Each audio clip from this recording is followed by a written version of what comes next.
la réunion du 24 mars ouverte.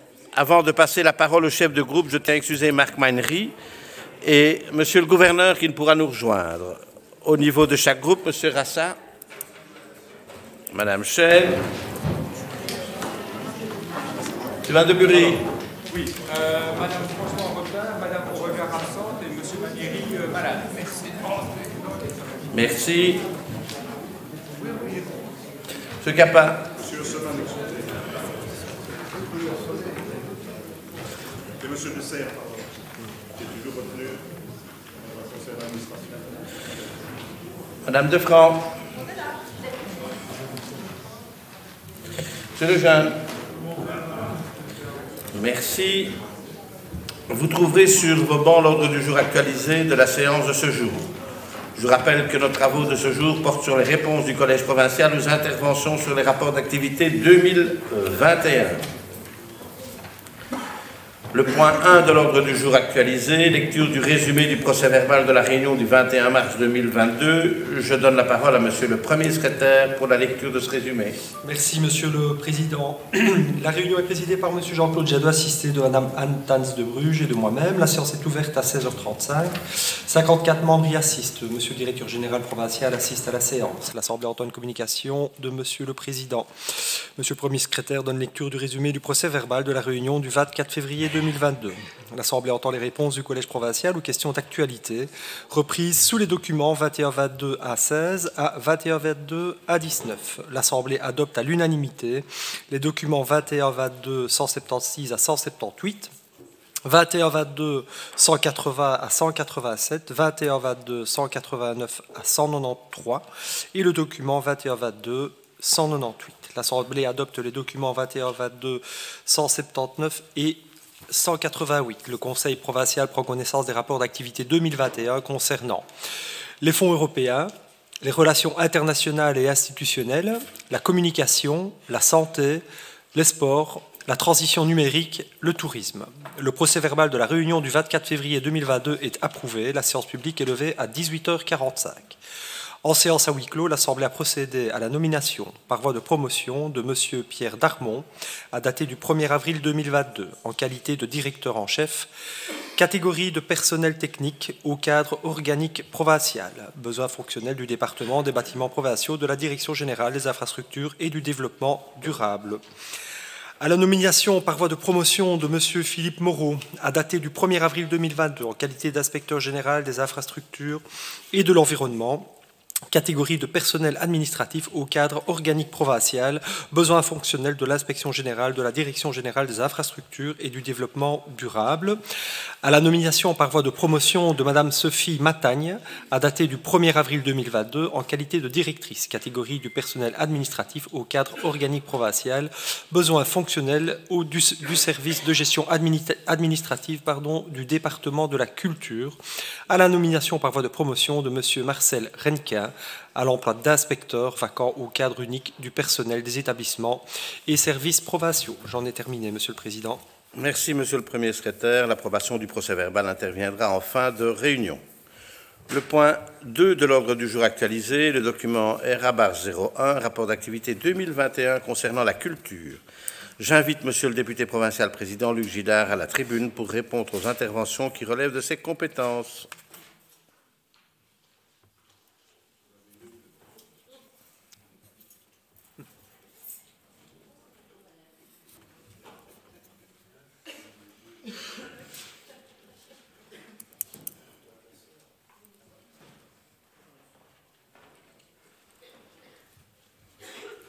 Merci, Monsieur le Président.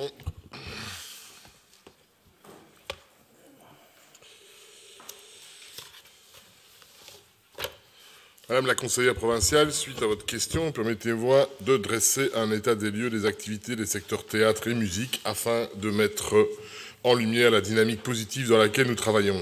En 2020, pour le secteur du théâtre amateur, la période Covid a été difficile, effectivement.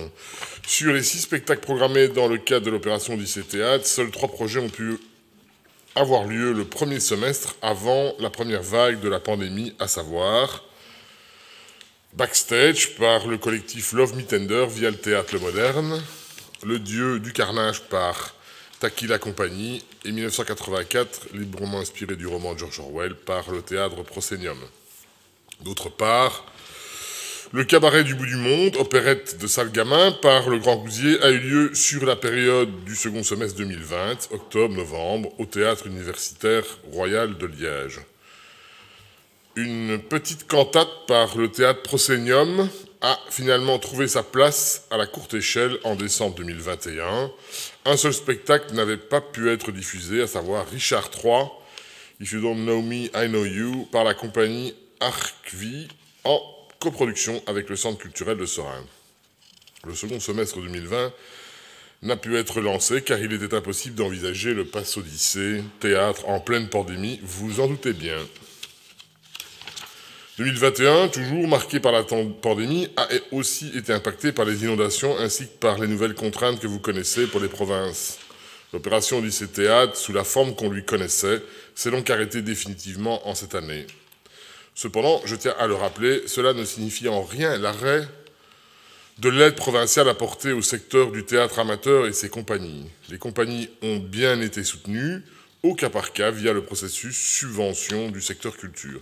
6 projets ont ainsi été validés, à savoir un grand coup de poil de la compagnie Les Planches à Nu, les Jours de la Commune par la compagnie Le Grand Gousier, les autres de Jean-Claude Grimbert par la compagnie Le Théâtre du Souffle, une petite cantate énergie du théâtre amateur par la SBL La Courte Échelle, marionnette liégeoise au féminin par la SBL Instant Production, aide au compagnonnage avec le musée de la vie wallonne, et positif par la compagnie du Moderne. Vous constaterez que nous avons maintenu la hauteur des aides attribuées pour ce type de projet.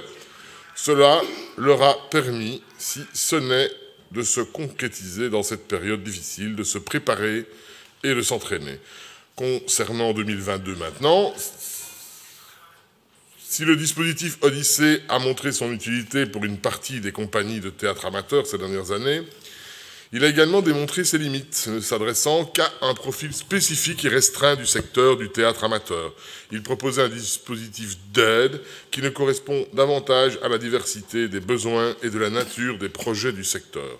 Une réflexion a donc été menée en interne pour construire un dispositif d'aide au théâtre amateur adapté aux réalités de terrain. L'objectif est de correspondre aux besoins actuels et de vivifier l'action provinciale vers davantage de projets variés. Au-delà des compagnies de théâtre amateurs, il s'agit de toute personne physique ou association, dans le cadre scolaire, des maisons des jeunes, l'école de devoirs, et toute association qui souhaite faire un travail en art de la scène, qui n'a pas de structure théâtrale à proprement parler. Une proposition d'un nouveau cadre pour la saison culturelle 2022-2023 est en construction en lien avec l'installation au pôle Bavière. En substance, la province de Liège souhaite mettre en place un dispositif de soutien au développement des projets, d'une part, et de permettre de diffuser les créations et les projets sélectionnés au pôle Bavière, d'autre part. Je fais une parenthèse ici au sujet du futur pôle provincial Bavière. Comme vous le savez sûrement, toutes et tous, le pôle abritera, entre autres, 2 espaces particulièrement propices à la création théâtrale. L'exploratoire des possibles, qui sera un lieu de rencontre et d'aide à la création, et un second espace, une salle de spectacle qui pourra accueillir des manifestations et des représentations en apportant des publics différents de ceux d'un théâtre classique. La notion des publics ne sera pas oubliée dans ce nouveau cadre, puisque l'intention serait de permettre au public, par la mise en place d'un combi-pass, de découvrir les créations et le résultat des différents projets au pôle Bavière. Nous pourrions ainsi brasser les publics et proposer un regard complet sur le secteur, à savoir ateliers, création des compagnies, travaux des énergies. Les compagnies de théâtre ont bien entendu pour objectif principal la création d'une œuvre. Le processus peut être différent pour les autres formes de projets. Il passera peut-être par la mise en place d'une forme de laboratoire sur une thématique, avant d'entrer dans un processus de création. On pourrait d'ailleurs imaginer qu'un processus n'aille pas jusqu'à la création d'une œuvre, mais se suffise au travail en laboratoire. Je terminerai en rappelant que des demandes d'aide émanant des compagnies et des projets du secteur sont régulièrement examinés par le collège provincial tout au long de l'année. C'est important de rappeler aussi que l'aide au secteur ne se limite absolument pas à l'opération dont il est question ici. Madame, vous me questionnez ensuite sur le devenir et la forme de sa balance en 2022, l'impact qu'a le déménagement du service musique à l'OM, ainsi que la place des lauréats de sa balance dans le cadre des concerts à l'OM. Permettez-moi d'y répondre dans l'ordre. Mais avant de rentrer directement dans le cœur des projets musicaux 2022 menés par la province, je voudrais, si vous me le permettez, juste rectifier une information que vous apportez dans votre question. Si les projets théâtre et musique ont bien été chamboulés en 2021, pour la plupart, il est inexact d'avancer que le dispositif d'aide à la création et au rayonnement musical Sa Balance n'a pas eu lieu cette année-là. Au contraire, l'équipe autour de ce dispositif est restée très active et je pense que c'est important de ne pas invisibiliser le travail engrangé par notre équipe musique en cette période, car cela n'a vraiment pas été du tout de tout repos. Un nouveau programme d'accompagnement sous un nouveau nom sera bientôt mis en place. L'appel à candidature devrait être lancé en septembre 2022. Suite à la pandémie, à l'évolution du secteur musical ces dernières années et au contexte budgétaire actuel, la province de Liège a souhaité revoir le projet Sa Balance dans son ensemble. Toujours destiné à proposer une aide au développement des projets musicaux émergents, le nouveau programme sera davantage en phase avec son temps et s'appuiera beaucoup plus sur les nouveaux outils dont dispose la province, notamment l'OM et le pôle Bavière.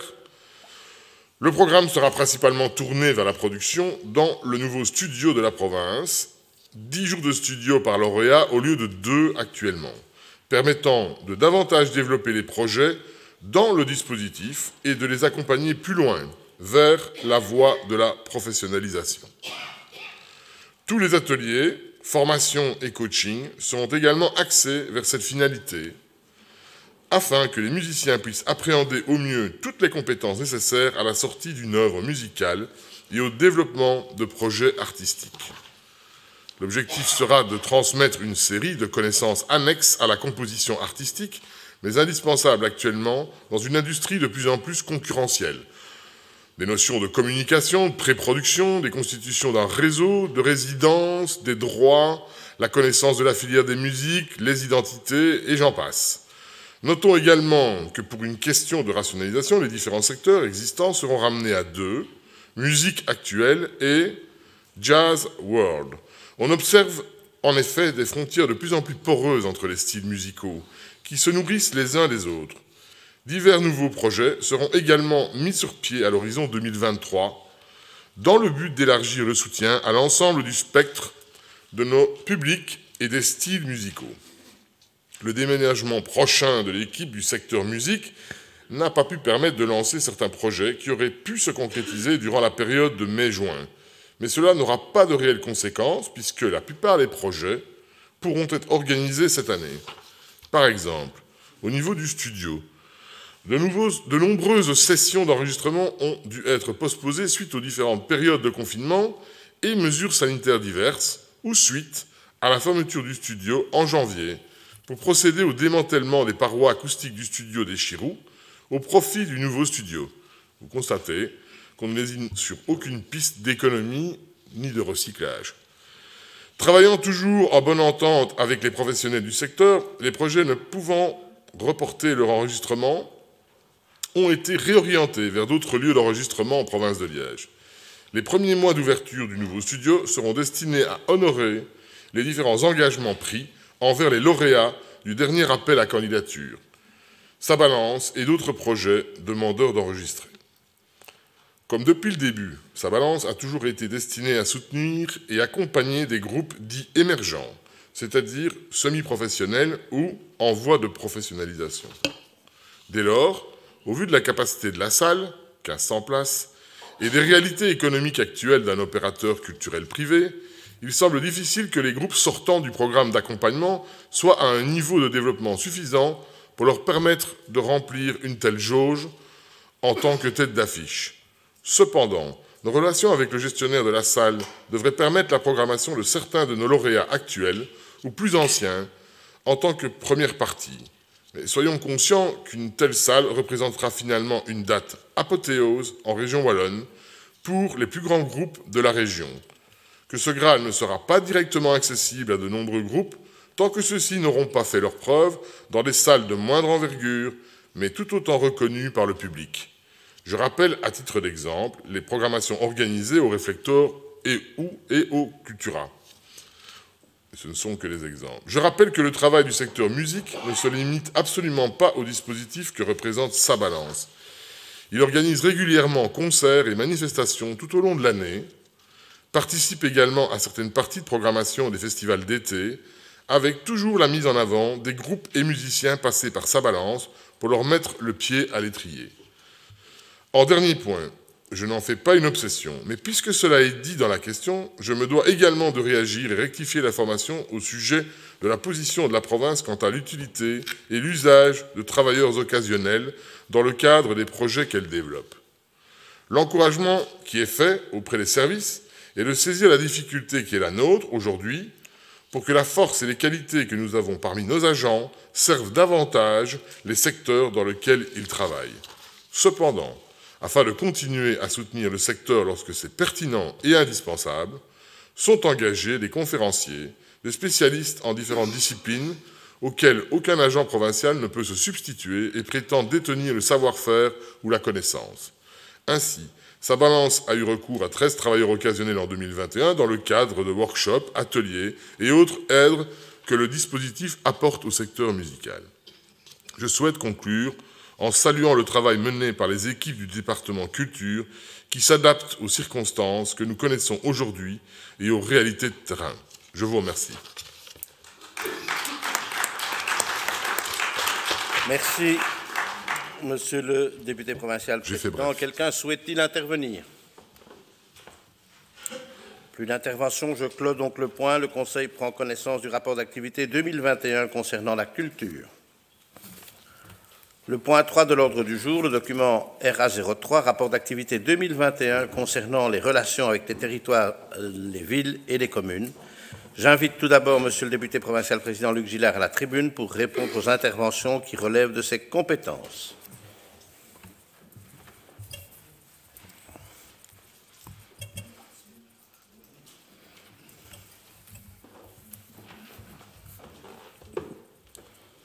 Merci, Président. Bonjour à tous.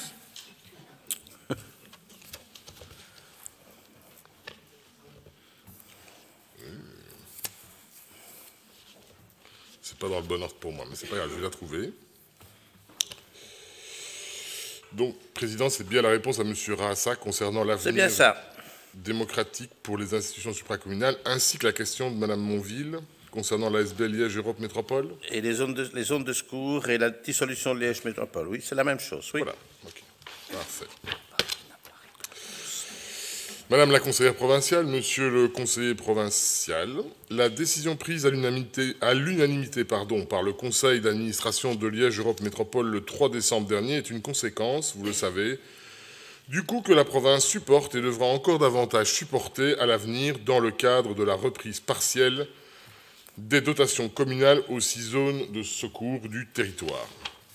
Cette dépense globale, qui se chiffrera en 2024 à près de 42 millions, sans compter les 10% du fonds des provinces déjà dévolus à la sécurité civile, a amené notre institution à réorganiser en profondeur son action. Le Collège provincial a d'ailleurs, le 2 juin 2021, déterminé les missions et services qu'il souhaitait poursuivre et le renforcement des liens entre coordination zonale et supracommunale qui en fait partie. Cette nécessité a par ailleurs été confirmée par les dramatiques inondations de juillet 2021 et leurs conséquences. C'est dans ce contexte que le département des relations avec les territoires, villes et communes a été créé en septembre dernier et que la dissolution de l'EM a été ensuite décidée par le CA en décembre dernier.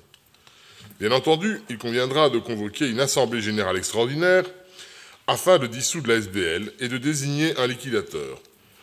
Celle-ci n'aura néanmoins pas lieu avant d'avoir organisé au mieux les suites à réserver aux projets en cours.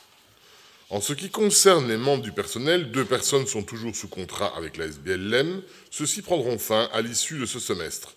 Une troisième personne, agent provincial, suit le projet One Monitor à temps partiel jusqu'à sa fin fixée au 31 décembre 2022.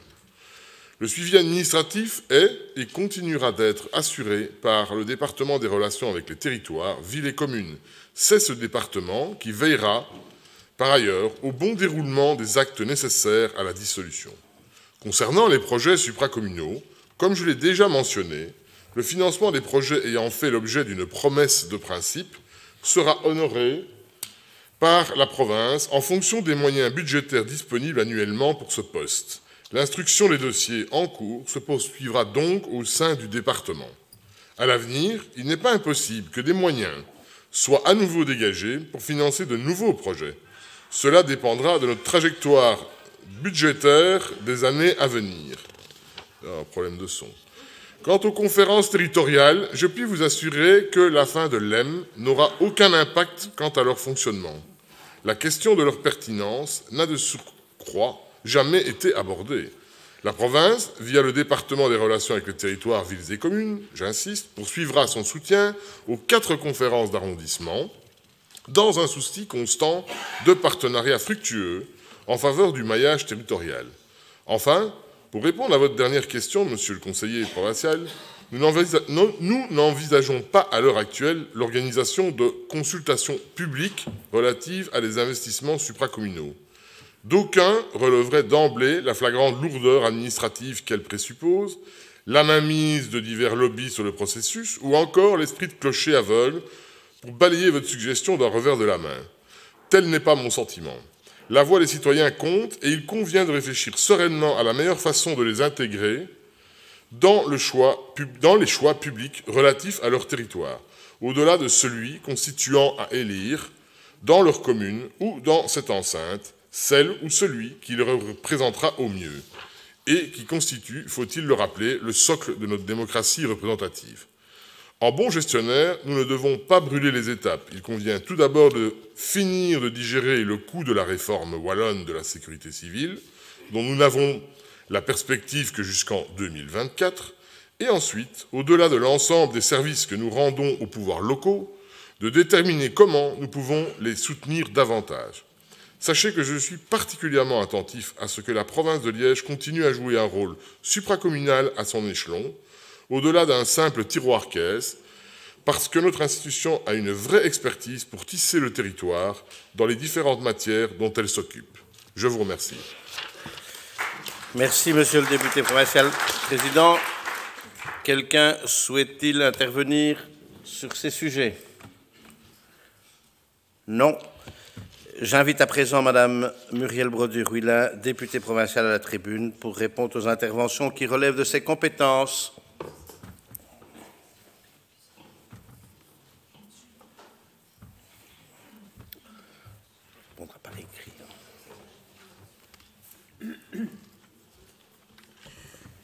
Merci, Monsieur le Président. Bonjour à tous.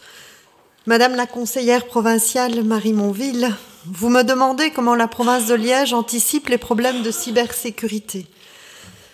Le DSI a eu l'occasion de venir faire une présentation thématique sur ce sujet en commission en juin 2021 et de nous rappeler que nous ne sommes pas à l'abri. Comment minimiser les risques? Grâce à une triple action. La sensibilisation des utilisateurs, le maintien à jour des infrastructures matérielles et logicielles et la veille technologique. Comme vous l'avez lu dans le rapport d'activité relatif à la transition numérique, une campagne de phishing à l'initiative du DSI a été réalisée en 2021 pour tester le niveau de maturité d'une partie du personnel. Les résultats ont ensuite été partagés avec les agents concernés pour les sensibiliser à ce qui aurait dû attirer leur attention et nous constatons désormais une attention grandissante des utilisateurs à ce sujet. L'infrastructure de sécurité de la province de Liège est composée d'une multitude de composants et de technologies pour pallier aux différents types d'attaques.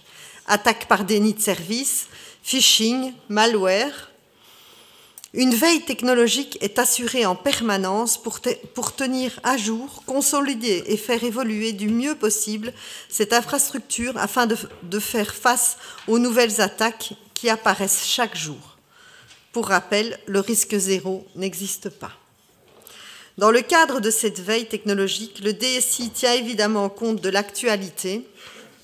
Par exemple, suite à l'attaque de la ville de Liège et tenant compte de leur expérience, des actions ont été prises pour renforcer la sécurisation du système de sauvegarde de la province de Liège. Nous adaptons également nos règles de sécurité au quotidien, tenant compte des recommandations des organismes spécialisés tels que le CCB, Centre de la cybersécurité belge. Enfin, nos fournisseurs nous informent des mesures qu'ils mettent eux-mêmes en place lorsque des situations particulières se présentent. Cette anticipation que vous évoquez est donc le travail de tous, fournisseurs, services informatiques, utilisateurs, et ceci au quotidien. Je vous remercie pour votre question et pour l'intérêt que vous portez à cette thématique. Merci, Madame la députée. Quelqu'un souhaite-t-il intervenir sur ce sujet? Non. J'invite donc M. André Denis, député provincial, à la tribune pour répondre aux interventions qui relèvent de ses compétences.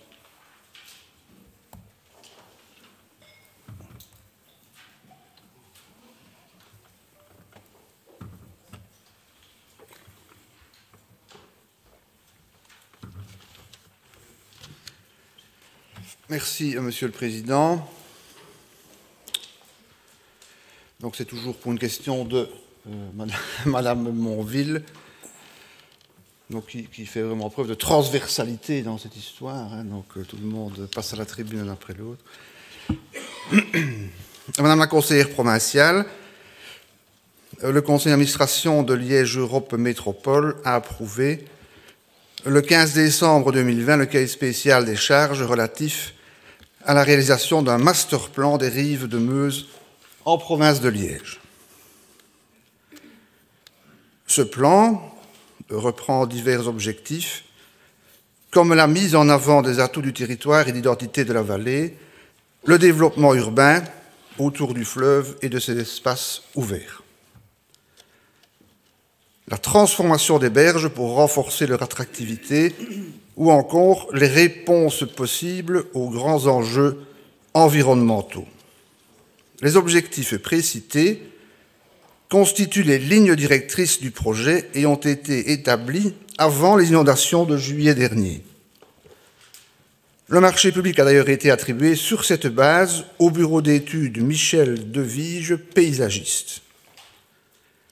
Néanmoins, la question des inondations a de facto eu un impact. En effet, une réorientation de l'étude a eu lieu afin d'intégrer cette question dès son lancement. Il reste cependant logique que d'autres problématiques y soient traitées, telles que les périodes de sécheresse, les vagues de chaleur et la forme d'îlots de chaleur ou d'autres conséquences du réchauffement climatique. J'attire aussi votre attention sur le fait que les communes participant au projet, Huy, Wanze, Amé, Saint-Georges-sur-Meuse, Angy, Flémal, Serein, Saint-Nicolas, Liège, Herstal, Oupey et Visé, donc c'est, vous l'avez compris, toute la vallée de la Meuse en province de Liège, ont déterminé en novembre 2021 les préoccupations citées dans votre question.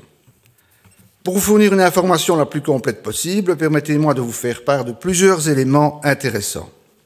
Tout d'abord, l'étude montre que le fond de vallée ne dispose pas de larges espaces de stockage susceptibles d'éviter les crues.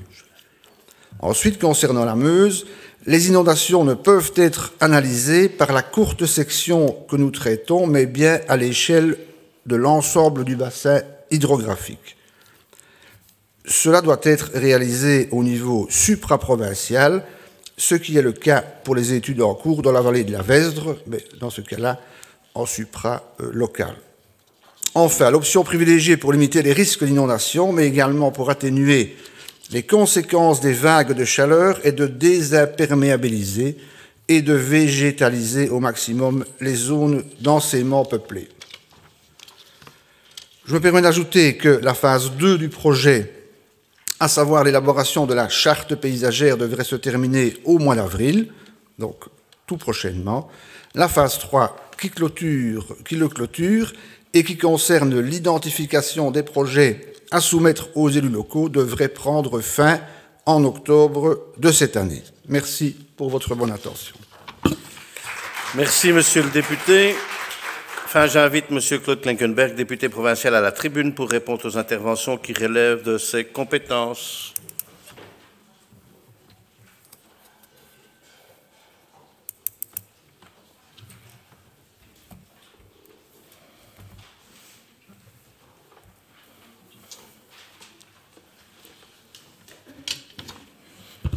Merci, Monsieur le Président. Chère Marie, tout d'abord, je te remercie de mettre en valeur, au travers de ta question, ce formidable service de centrale d'achat déployé par notre institution. Il s'agit là d'une offre qui s'inscrit dans notre volonté permanente d'apporter une plus-value en matière de supracommunalité en offrant à nos collectivités locales une prise en charge de la procédure de marché public, une qualité de prestation et de services fournis et enfin des tarifs rendus attractifs grâce évidemment au volume commandé auprès des opérateurs économiques sélectionnés. Venons maintenant au cœur de vos interrogations quantitatives et qualitatives. Actuellement, cette centrale d'achat compte dans ses rangs près d'une trentaine de marchés, pilotés tantôt par la Direction générale transversale, tantôt par la Direction générale des infrastructures et du développement durable, chère à mon collègue André Denis. Ces marchés recouvrent des services et des fournitures particulièrement variés, alors de fournitures de bureaux, aux vêtements de travail, en passant par des logiciels informatiques, des produits d'entretien, ou encore des fournitures d'énergie. Et dans un réflexe finalement très belge, la province de Liège a même mis en place une centrale d'achat de frites surgelées. C'est dire si nous couvrons l'ensemble des secteurs chers à nos collectivités locales. Intéressons-nous justement à ces nombreuses autorités locales qui bénéficient de nos marchés. À ce jour, nous comptons 272 adhérents à la centrale d'achat provinciale. On y retrouve évidemment les 84 communes de notre territoire, mais aussi 75 CPS, 17 intercommunales, 17 zones de police, 6 zones de secours, 17 RCA et une série de personnes morales de droit public d'ASBL ou encore même des fabriques d'églises. En signant la convention d'adhésion, ces poids locaux ont donc la possibilité, je dis bien la possibilité, de passer commande des services et fournitures couverts par nos cahiers des charges auprès des adjudicataires désignés au bout de la procédure de marché public prise en charge par nos services. Il me faut maintenant signaler qu'il n'est malheureusement pas toujours aisé d'évaluer avec précision le succès remporté par l'ensemble des marchés auprès de nos adhérents. En effet, sauf exception, ces adhérents passent généralement commandes en direct et de manière autonome, sans en informer spécialement la centrale, tandis que les adjudicataires ont parfois du mal à nous communiquer un relevé de commandes précis et exploitable. Cela étant dit, des éléments convergents indiquent que nombre de marchés trouvent sans difficulté leur public. C'est notamment le cas pour les marchés des GT relatifs aux objets de bureau, aux consommables informatiques, à la téléphonie, et en ce qui concerne les compétences d'André, c'est sans conduite la fourniture de sel, de déneigement qui rencontre le plus vif succès, avec pas moins de 12 000 tonnes de sel commandées pour l'hiver 2021-2022, dont la clémence aura d'ailleurs permis de conserver un important stock de réserves géré directement à nouveau par la province. Il est aussi à noter que les deux récents marchés, gaz et électricité d'une part, et mazout, pellet et bois d'autre part, ont logiquement suscité un grand intérêt avec 172 adhérents pour le premier, dont 65 communes, 45 CPS et 73 adhérents pour le second, dont 38 communes et 14 CPRS. Intéressons enfin à l'avenir de ce service. Bien que la centrale d'achat soit déjà largement pourvue de marchés en tout genre, nous pourrions évidemment imaginer initier de nouveaux marchés. Cela étant dit, nous identifions 3 contraintes qui pèseront lourdement sur notre capacité à opérationnaliser de manière efficace via notre centrale d'achat. La première, pour être praticable, les cahiers des charges doivent couvrir des besoins standardisés, qui ne sont pas toujours compatibles avec les besoins très spécifiques des collectivités locales. 2, la récente jurisprudence de la Cour de justice de l'Union européenne tend à compliquer considérablement l'estimation des marchés. Jusqu'alors relativement souple, en effet, nos futurs accords cadres nécessiteront désormais que l'ensemble des adhérents précisant la valeur estimée de commande par lot avant le lancement du marché pour pouvoir établir un volume de commande extrêmement précis, et faute de quoi les adhérents ne pourront plus en bénéficier. Ce nouveau travail de recensement et de complication fastidieuse va inévitablement compliquer les procédures pour toutes les parties prenantes et faire peser une charge supplémentaire sur nos services. Et 3, au vu du contexte de crise internationale impliquant une évolution rapide des prix couplée à des incertitudes grandissantes, de nombreux opérateurs économiques se montrent de plus en plus frileux à l'égard des marchés de grande ampleur et éprouvent d'ailleurs des difficultés à simplement remettre des offres liantes qui tiennent la route. Madame la conseillère, chère Marie, malgré ces menaces qui pèsent sur la pratique des centrales d'achat, je tiens pour autant à te rassurer. Nous continuerons en fonction de nos moyens à saisir toutes les opportunités que nous permettront de rester un partenaire de choix des collectivités locales en matière d'achat de fournitures et services de qualité au meilleur prix. La province de Liège reste toujours l'ami des communes. Je vous remercie, monsieur le député provincial. Quelqu'un souhaite-t-il intervenir par rapport à ces réponses? Pas de demande d'intervention. Le Conseil prend connaissance du rapport d'activité 2021 concernant les relations avec les territoires, les villes et les communes. Le point 4 de l'ordre du jour, document RA 07, rapport d'activité 2021 concernant les affaires sociales. J'invite Madame la députée provinciale vice-présidente Cathy Firquet à la tribune pour répondre aux interventions qui relèvent de ses compétences.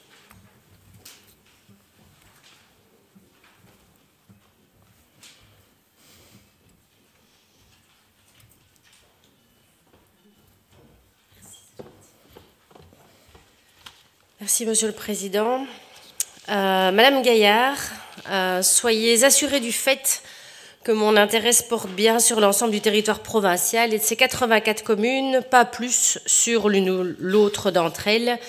Et la ville de Huy suscite donc tout autant mon attention qu'une autre entité. Vous le savez, l'Openado, après plus de 10 ans de fonctionnement, est en pleine réflexion, tant sur le plan des animations en milieu scolaire que sur celui de l'orientation des jeunes et des familles en difficulté, et donc, de facto, des antennes. L'analyse par les agents eux-mêmes se termine. Je peux vous assurer que malgré toutes les sollicitations liées à la crise sanitaire, aux inondations et maintenant aux conséquences du conflit en Ukraine, leur motivation à évaluer et adapter, c'est important, le modèle actuel de l'Openado est sans faille.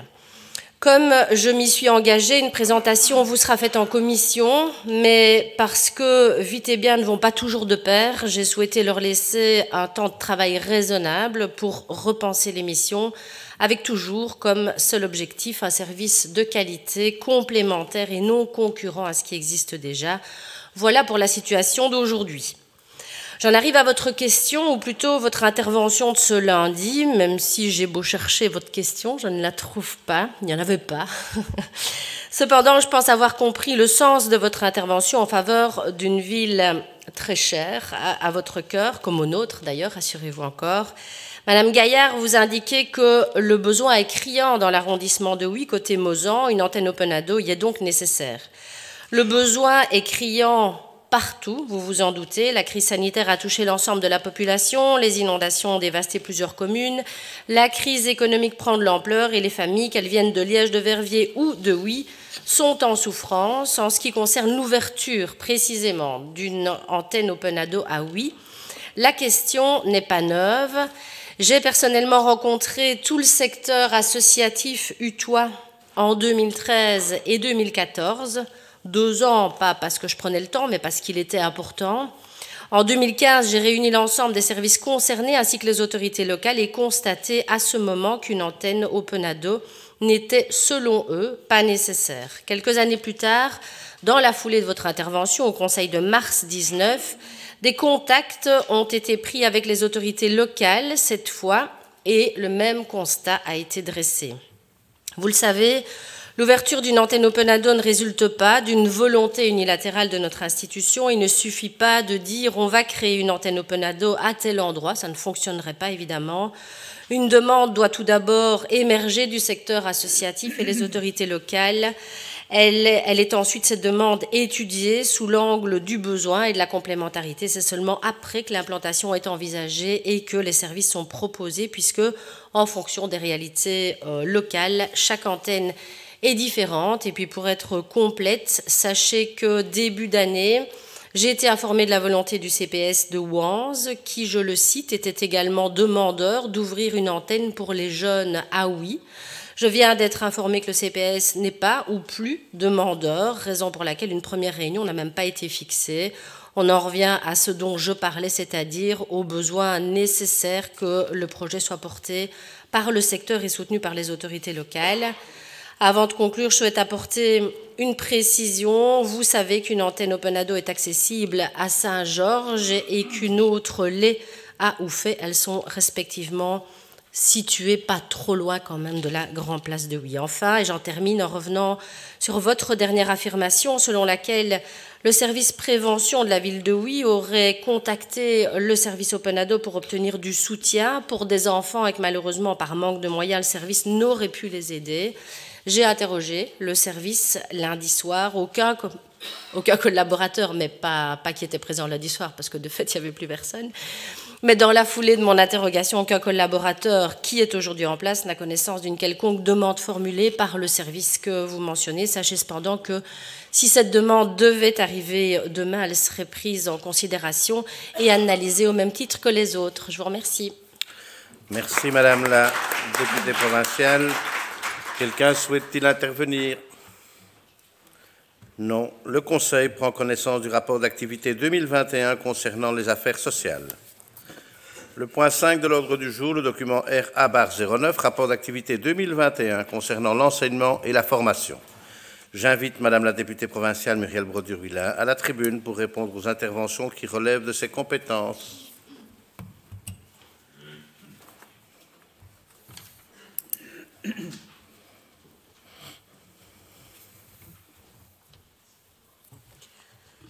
Merci, Monsieur le Président. Monsieur Rassin, vous m'interrogez quant au climat social à la Haute École de la province de Liège. Tout d'abord, je vous remercie une nouvelle fois pour l'intérêt que vous portez à notre Haute École, et tout particulièrement à son département des sciences de la motricité. Puisque vous m'y invitez, je ne vais pas revenir sur les nombreux développements présentés lors de la réponse que je vous ai adressée dernièrement. Vous me permettrez néanmoins d'indiquer que, au cours des nombreuses réunions de concertation organisées avec les représentants du personnel et tout récemment encore lors de la réunion de la commission paritaire locale qui s'est tenue ce lundi 14 mars, toutes les informations quant à la gestion du personnel et à la situation budgétaire ont été présentées. Lors de cette même réunion et lors de la réunion de l'organe de gestion qui a suivi, tous les constats posés par la direction ont été partagés par les représentants du personnel. Absents à la réunion de l'organe de gestion, les représentants des étudiants n'ont pas pu participer aux échanges et recevoir les nombreuses informations qui ont été partagées. Cela étant, leurs demandes ont été évoquées lors des réunions qui se sont tenues jeudi dernier et ce lundi encore avec les représentants du Conseil des étudiants. À cette occasion, les nombreuses réponses apportées à leurs demandes ont été rappelées à la satisfaction même des étudiants. Pour illustrer mon propos, je souhaite retenir quelques arguments évoqués lors de ces réunions et j'insiste, partagés par les représentants des enseignants. Tout d'abord, nous avons souligné le fait qu'au cours des 10 dernières années, le coût du personnel a augmenté 2 fois plus vite que le budget de la haute école, ce qui impose inévitablement une gestion particulièrement rigoureuse des moyens octroyés à la haute école. Ensuite, il a été rappelé que malgré une indexation moyenne de 4,07% des coûts du personnel en 2022, aucune perte d'emploi n'est à déplorer à la HEPL. Elle a même procédé à l'engagement de 11 enseignants en octobre 2021, dont 7 au département des sciences de la motricité. Depuis, des engagements complémentaires représentant 2 équivalents temps plein ont été réalisés au sein de ce même département. Par ailleurs, lors de cette même réunion de l'organe de gestion, la nomination de plus de 10 enseignants dans les prochains mois a été confirmée, portant à plus de 135 le nombre d'enseignants nommés au cours des 10 dernières années. Enfin, l'attention des représentants du personnel a été attirée sur le fait que si, comme il le demande, les engagements avaient suivi l'évolution des populations, la Haute École de la province de Liège serait aujourd'hui en faillite. En effet, le budget alloué par la Fédération Wallonie-Bruxelles ne suffirait pas à couvrir les seuls frais de personnel et n'évoquons même pas les frais de fonctionnement, dont chacun devine l'évolution, compte tenu notamment de l'augmentation des coûts énergétiques. Chacun de ces points et les nombreux autres évoqués en réunion ont fait l'objet d'un accord unanime. En conclusion des échanges et débats, il a été décidé à l'unanimité de nouveau, autrement dit avec l'accord des représentants du personnel, vous me permettrez de le rappeler et de le souligner, il a été décidé donc de maintenir au sein de la Haute École de la province de Liège une gestion financière saine et rigoureuse. Vous comprendrez dès lors notre étonnement lorsque nous avons été informés de ce mouvement de grève, mené d'une part par les étudiants, aux représentants desquels la direction a apporté toutes les informations utiles, et d'autre part les enseignants dont les représentants s'étaient exprimés favorablement lors de l'organe de gestion. Toutes ces informations ont été rappelées aux représentants des enseignants et des étudiants que j'ai reçus ce mardi matin, accompagnés de la directrice présidente et du directeur général de notre enseignement provincial. Notre pouvoir organisateur ne peut donc que s'étonner de ce mouvement de grève qui traduit certes un malaise social, mais circonscrit au seul département des sciences de la motricité et non généralisé au niveau de toute la haute école de la province de Liège. Enfin, permettez-moi de rappeler notre totale disponibilité à poursuivre sereinement la concertation. Je vous remercie pour votre question. Monsieur Lejeune m'interroge quant à lui sur les réformes dans l'enseignement secondaire. Vous avez raison, Monsieur Lejeune, de souligner que l'enseignement vit à l'heure des réformes, celles qui portent sur la mise en place d'un tronc commun et l'enseignement qualifiant nous concernent au premier plan. Pour ce qui est de la réforme de l'enseignement du qualifiant, précisons qu'elle s'inscrit dans le prolongement du tronc commun. Permettez-moi, avant toute chose, de préciser que la réflexion sur les besoins du monde professionnel, et plus particulièrement les métiers en pénurie, est menée en concertation au sein de 3 instances, de 3 bassins qui couvrent le territoire provincial, Liège, Wiwarem et Verviers. La réforme de l'enseignement du qualifiant se matérialisera par la mise en place dès la fin du tronc commun, dès la 4e année donc, du parcours d'enseignement qualifiant. Ce nouveau parcours, qui doit aussi contribuer à la revalorisation de l'enseignement qualifiant, entrera en vigueur une fois le décret voté, à partir du 1er septembre 2022. Nous travaillons déjà à notre niveau à l'organisation de ce nouveau continuum pédagogique. S'agissant du tronc commun, il est mis en œuvre progressivement et depuis la rentrée scolaire 2020 en première, deuxième et troisième année du maternel.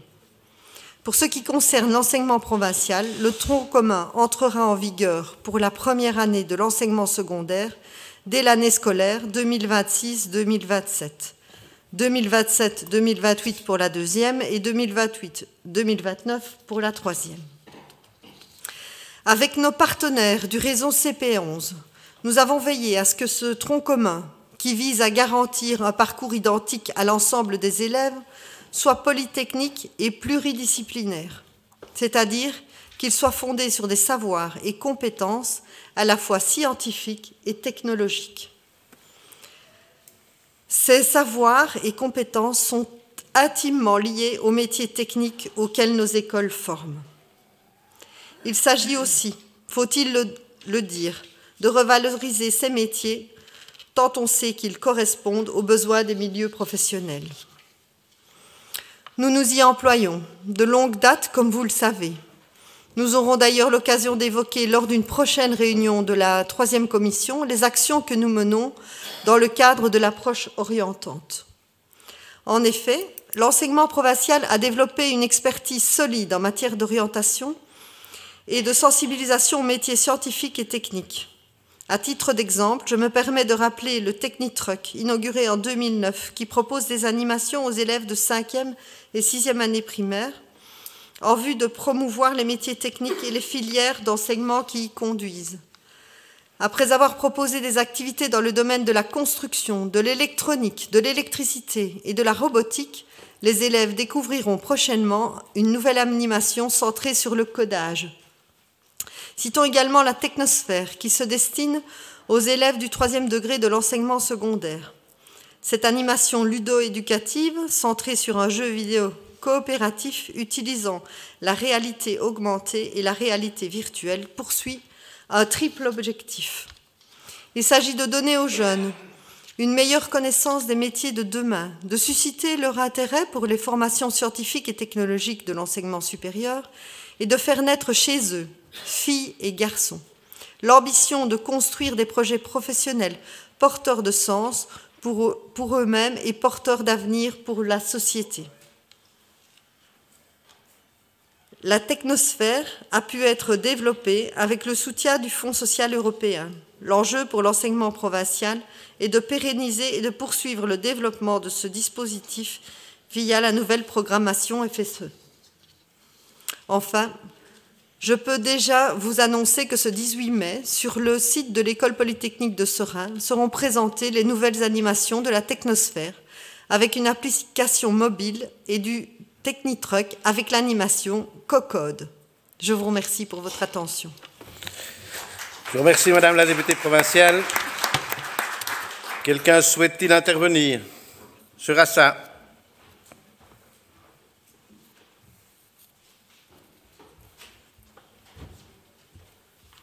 Merci, Monsieur le Président. Merci, Madame Brodur-Hulin, pour votre réponse.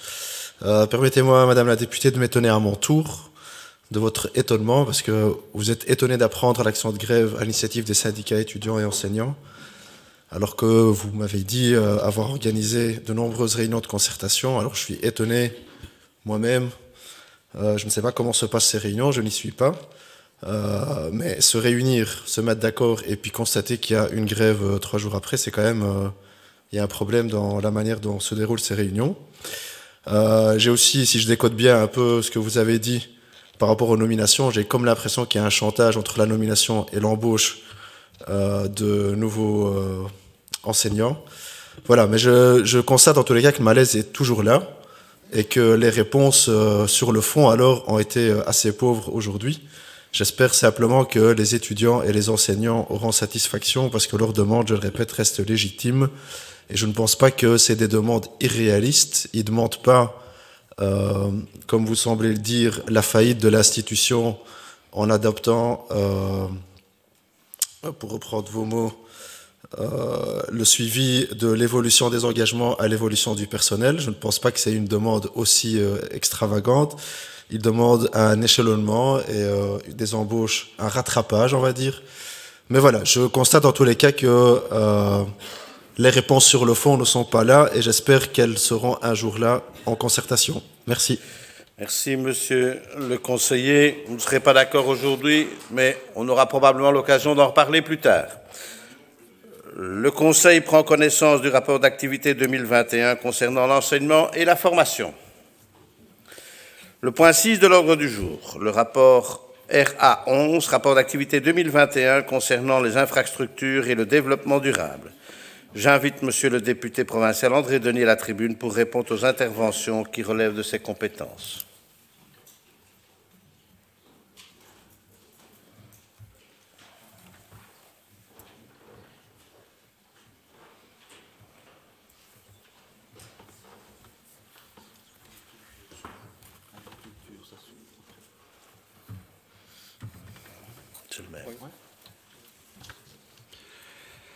Merci, Monsieur le Président. Donc, répondre aux questions de Monsieur Lejeune et de Madame Bastin. Donc, ça concerne, comme vient de dire Monsieur le Président, les infrastructures et le développement durable, mais il y a aussi certaines questions qui touchent plutôt au domaine de l'agriculture, mais puisque... Nous le verrons après, Monsieur le député. On va toujours répondre aux 3 premières questions. D'accord. Monsieur Lejeune, donc Monsieur Lejeune me questionne sur Donc la province de Liège ne devrait-elle pas être responsable de la comptabilisation des actions menées par elle-même ou par d'autres en faveur d'un territoire en transition? Ce jeune vous évoquez la nécessité de basculer d'un fonctionnement mondialisé à un territoire en résilience et en transition. Je ne peux qu'acquiescer puisque depuis plusieurs années, c'est dans cette direction que nous orientons l'action provinciale en matière de développement durable et d'agriculture pour le moins. Notez d'ailleurs que pour rendre cette intention plus visible, mes compétences, lorsqu'elles sont citées, prennent, depuis 2018, la forme de député en charge de la transition écologique et alimentaire. Mais comme vous le signalez également, les intentions, c'est bien, s'assurer de leur impact, c'est mieux. Si je ne peux me prononcer pour d'autres formes de transition, telles que la numérique, l'économique, la sociale et d'autres, je puis vous affirmer qu'en mes matières, c'est aussi ce que nous cherchons à faire. Ainsi, le plan climat provincial, lancé en 2015, ne se veut pas uniquement sur une liste d'actions imaginées par le service de développement durable. Les motivations ayant amené à sa création visent bien plus loin. En effet, c'est un égide, un tableau de bord à l'image de ce que vous suggérez, du moins autant que faire se peut. Ainsi, il comptabilise évidemment tout ce que nous menons en faveur de la réduction de l'empreinte carbone de l'institution provinciale elle-même, amélioration énergétique, réduction des déchets, mobilité plus verte des agents, etc., mais aussi tout ce qui est épargné à la planète grâce à la mise en place des plans climat communaux que nous accompagnons. Vous pouvez d'ailleurs retrouver les actions instaurées par les 64 communes qui se sont engagées à nos côtés sur la page Facebook, entre guillemets, plan climat, où vous pouvez effectuer des recherches spécifiques par commune ou par type de projet.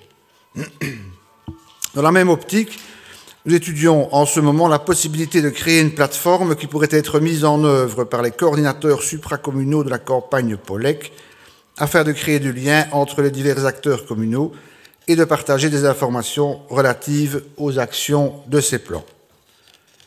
En tant que coordinateur de la Convention des maires, qui répertorie aussi ces actions d'ailleurs, c'est le poids de toutes les actions menées par ceux que nous coordonnons qui pèsent dans la balance de nos efforts environnementaux. Régulièrement, nous partageons ces efforts au sein d'ateliers d'échange des bonnes pratiques et les traduisons en tour de la terre en voiture, épargnés afin de conscientiser et sensibiliser chacun au fait que l'impact viendra du cumul d'initiatives et de dispositions en faveur de notre planète. La question tout à l'heure, si l'émergence de la voiture électrique ne va pas nous amener à devoir revoir notre modèle imagé, puisque tour en voiture électrique, sans doute pas la même chose qu'un tour en voiture à moteur thermique. Donc, peut-être revoir le modèle. Mais je vois que personne n'a écouté, puisqu'ils se disent « Tiens, si, quand même, là-bas, merci ». Évidemment, nous ne pouvons être exhaustifs dans la démarche. Certaines actions n'étaient pas portées à notre connaissance. Mais là aussi, nous tentons de réduire la distance entre ce qu'entend couvrir le plan climat et ce qui existe sur notre territoire. C'est la raison d'exister du prix des acteurs de la transition écologique et alimentaire. En l'organisant, nous souhaitons prendre connaissance des multiples initiatives émergeant chez nous, qu'elles soient mises en place par des associations, des coopératives, des entreprises ou des citoyens. Nous espérons ainsi aussi créer une forme d'émulation entre elles afin que notre territoire soit le plus proactif possible en la matière. Et en désignant les plus inspirantes comme lauréates, nous espérons qu'elles feront des petits, en inspirant ceux qui ne se seraient pas encore lancés dans l'aventure de la transition. Alors évidemment, la formule n'est pas encore parfaite. Elle devrait s'étendre de façon transversale. Elle devrait recouvrir ce que nous menons avec les services agricoles provinciaux en matière de suivi des produits du terroir et du consommé local, où nous suivons de près ce qui se trame sur le territoire, par exemple. Mais elle devrait aussi accompagner davantage les initiatives provinciales vertes des autres départements, comme le Green Deal Campus de la Haute École, par exemple. Bref, nous travaillons encore à parfaire le modèle, vous voyez, monsieur le jeune, mais si vous plongez avec nous sur ce que recouvre ce projet plan climat, vous verrez qu'on tend dans la direction qu'indiquait votre question. Madame Bastin m'interroge sur les inondations. Madame Bastin, en termes de gestion des cours d'eau, et vous le savez sûrement déjà, la mission provinciale de la province de Liège est le maintien des sections d'écoulement et l'amélioration de l'état hydromorphologique des ruisseaux pour lequel nous avons la charge. Ces missions s'effectuent déjà tout au long de l'année par les services des cours d'eau. Suite à une crue telle que celle de juillet 2021, ces missions se traduisent de la même façon, c'est-à-dire, dans un premier temps, rendre les sections d'écoulement suffisantes au cours d'eau, et dans un second temps, reprendre les travaux d'amélioration écologique. Vous l'aurez remarqué, les missions provinciales post-inondation sont donc tout à fait similaires à celles effectuées en temps normal, mais avec une ampleur beaucoup plus importante. Il n'est dès lors pas possible de distinguer clairement où s'arrêtent les interventions exceptionnelles et où commencent les interventions normales. Cela étant, nous pouvons estimer ce qu'il reste à faire en termes d'interventions très urgentes et de surcroît en termes de travail pour les équipes provinciales concernées. En ce qui concerne les interventions urgentes, par exemple des pertuis bouchés, des troncs en travers des cours d'eau, toutes les situations connues de nos services ont été réglées au cours de ces derniers mois. Par contre, en ce qui concerne l'entretien des cours d'eau, cette tâche est toujours d'actualité. Les agents provinciaux agissent prioritairement sur la remise à gabarit des cours d'eau avec l'enlèvement des atterrissements et de la végétation encombrant les ruisseaux. Aussi, en parallèle à ces travaux, le service élabore des projets d'aménagement et de réparation de berges, notamment à des endroits où des ouvrages provinciaux ont été mis à mal. Souhaitez, Madame la conseillère, avoir un cadastre exhaustif des interventions restantes sur les cours d'eau de deuxième catégorie. Sachez que nous n'en disposons pas. Et la raison est simple. Établir un tel cadastre nécessiterait de faire une visite complète des cours d'eau provinciaux. Vous conviendrez que cela constitue un travail supplémentaire considérable. Il n'est donc pas possible de réaliser cet état des lieux pour le moment, au vu de la charge de travail actuelle des agents du service des cours d'eau. Par ailleurs, ce sont les riverains, les communes ou les contra-rivières qui sont généralement les premiers à constater sur le terrain tout problème et à nous interpeller lorsque des interventions urgentes sont nécessaires. Ensuite, pour ce qui est relatif à l'aspect budgétaire, nous estimons le coût du surcoût d'intervention à environ 1 970 000 €, dont 220 000 € pour des travaux qui ont déjà été réalisés. Une somme d'environ 1 050 000 € reste à mettre en œuvre dans les mois qui viennent. Concernant les bâtiments provinciaux touchés par les inondations, des travaux sont encore prévus sur le site de la Haute École Glosner, une estimation de 735 000 €, la Haute École du Campus de la Rèbe, une estimation de 66 000 €, le gîte de Logne pour environ 41 000 €, l'IPES de Verviers pour 35 000 € et le Centre provincial de tennis de Huy pour environ 28 000 €. Vous noterez qu'après ces interventions exceptionnelles, suite aux inondations, il faudra pour les services des cours d'eau rattraper le retard accumulé pendant près d'1 an. En effet, le travail d'entretien habituel a été en grande partie mis de côté pour gérer les interventions urgentes liées aux inondations. Les marchés d'entretien des prochaines années seront donc adaptés en conséquence. De plus, les inondations ont également causé de nombreux dégâts aux ouvrages sur les cours d'eau.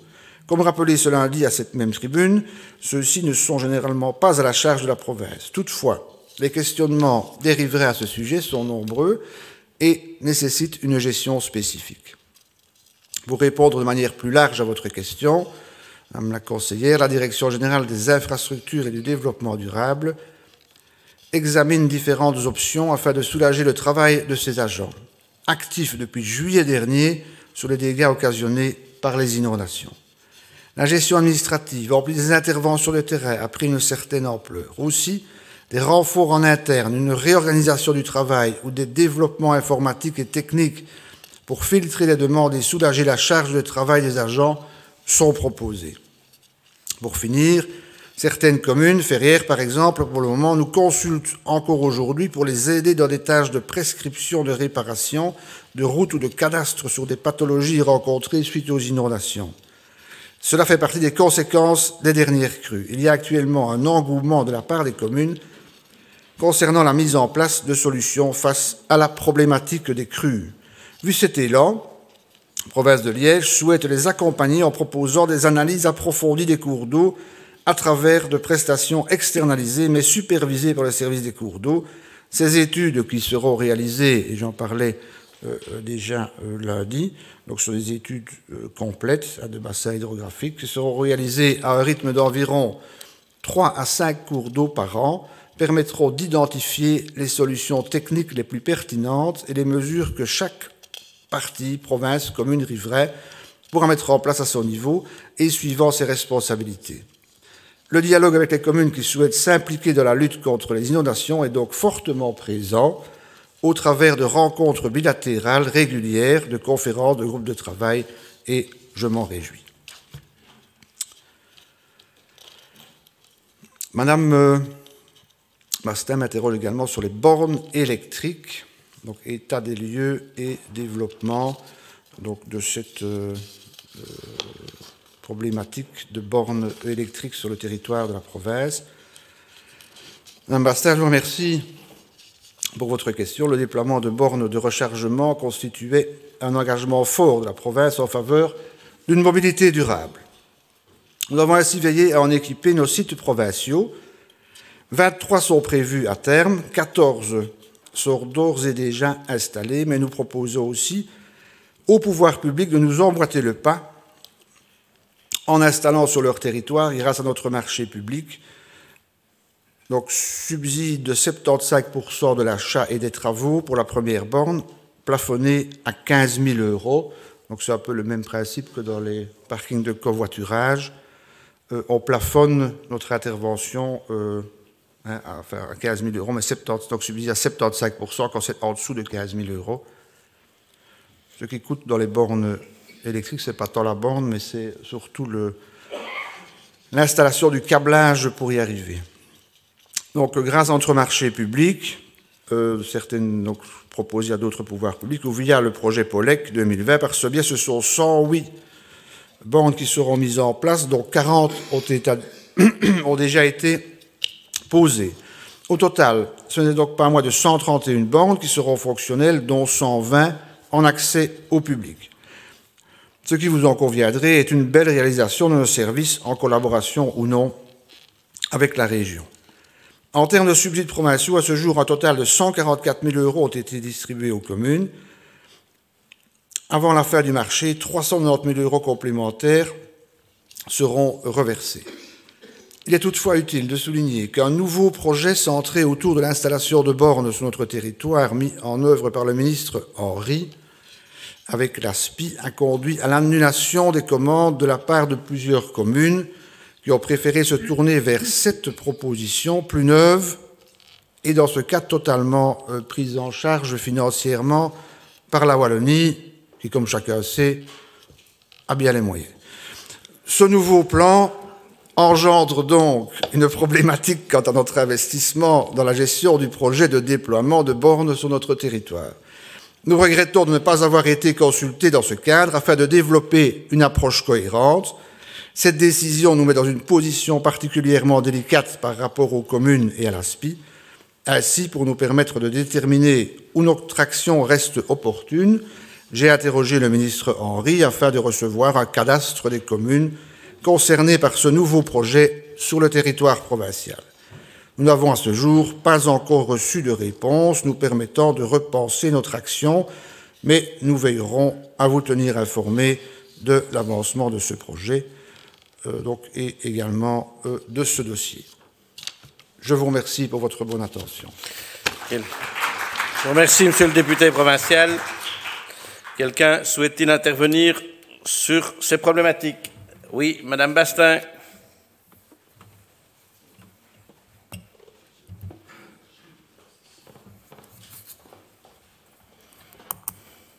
Merci, Monsieur Denis, pour vos réponses. Je suis juste très étonnée d'entendre que la Haute École de Lari a été touchée par les inondations. En fait, connaissant sa situation, c'est un peu étonnant.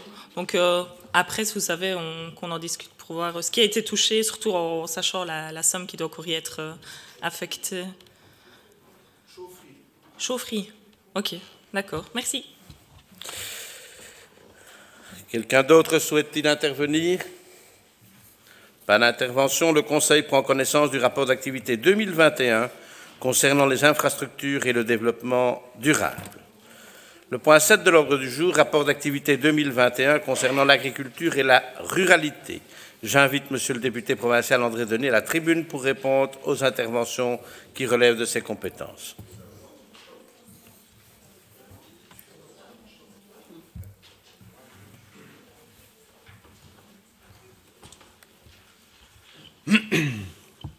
Madame Bastin m'interroge sur l'avenir du SIAP, donc SIAP, Centre d'insémination porcine à Argenteau. Je vous remercie de me donner l'opportunité de faire le point sur la situation de notre centre d'insémination porcin et sur l'avenir de son personnel. Vous ne apprendrez rien, j'espère, en rappelant que la réforme liée à la reprise du financement des zones de secours nous impose des économies que nous ne pouvons occulter. Suite à ces économies et suite à l'analyse de nos activités, force est de constater que celle du SIAP ne permet pas à la province de répondre au mieux à son rôle de service public. En effet, la mission couvre l'ensemble du territoire wallon et s'étend même au-delà via l'exportation, en ce qui concerne le SIAP, bien qu'il s'agisse du seul centre en Wallonie permettant la préservation de la génétique du porc piétrin. Donc nous avons là-bas une spermathèque, donc dans des petits pots d'azote. Nous avons toute la génétique porcine du porc piétrin au wallon. Je sais, Luc, oui, c'est autre chose que des bibliothèques, hein, ça. Plus fragile, hein. Oui. Le porc piétrin, la question se posait donc de savoir si notre province seule devait supporter cette charge et poursuivre ce métier. Et nous semble que la réponse soit non. Cependant, devions-nous stopper l'activité sans avoir étudié toutes les pistes de solutions possibles? Je ne le crois pas non plus. Il semblait logique de chercher à préserver un savoir-faire indéniable et reconnu et de ne pas cochonner le travail fait par le passé. Nous avons dès lors envisagé différentes possibilités et multiplié les démarches en vue d'assurer la reprise de cette activité en tenant compte de la situation du marché porcin particulièrement en difficulté. À cette fin, des contacts ont été pris avec l'Université de Liège et sa faculté de médecine vétérinaire. Nous n'avons reçu que peu de marques d'intérêt, étonnamment d'ailleurs, mais c'est ainsi. Une offre a également été présentée à Clascaï, qui est un opérateur néerlandais et un des principaux partenaires actuels du SIAP, qui a des porcs en dépôt chez nous et qui achète beaucoup de doses. Ce dernier aurait accepté une forme de collaboration plus rémunératrice, mais toujours insuffisante pour diminuer suffisamment la charge provinciale. Des contacts similaires ont été pris avec le secteur des éleveurs via la UE et la région wallonne. Cette dernière nous a renvoyés vers la Socopro. Et fin de l'année dernière, la Socopro s'est montrée intéressée. Celle-ci propose la création d'une structure coopérative gérée par des producteurs. Toutefois, le développement d'un tel modèle ne peut s'envisager sans réaliser une étude de marché et de faisabilité dont elle attend les conclusions courant du mois d'avril. Ces divers éléments expliquent les délais inhérents au dossier et à son avancement parfois ralenti. Nous avons souhaité laisser toutes ses chances à cette dernière initiative. Il vous paraissait peut-être plus simple de tout arrêter à la date citée préalablement, mais ce n'était pas notre volonté. Il nous fallait explorer toutes les solutions qui s'offraient, et ce, même si cela conduisait à dépasser quelque peu les délais que nous étions fixés.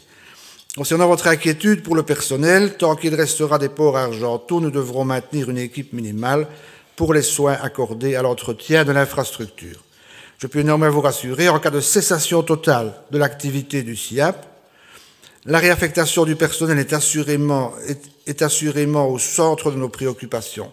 Ce dernier pourrait être réorienté vers d'autres missions en relation avec les objectifs du département. Certains pourraient être affectés aux services agricoles pour développer l'encadrement dans des domaines de production animale, vers le laboratoire qui souffre de carences en force vive ou vers un autre service provincial, selon le profil des employés. Et par ailleurs, un abandon de l'activité d'insémination, si tel était le cas demain au SIAP, ne voudrait pas dire non plus nécessairement l'abandon du site d'Argenteau, qui, je pense, est un site intéressant pour les services agricoles. Voilà, je vous remercie.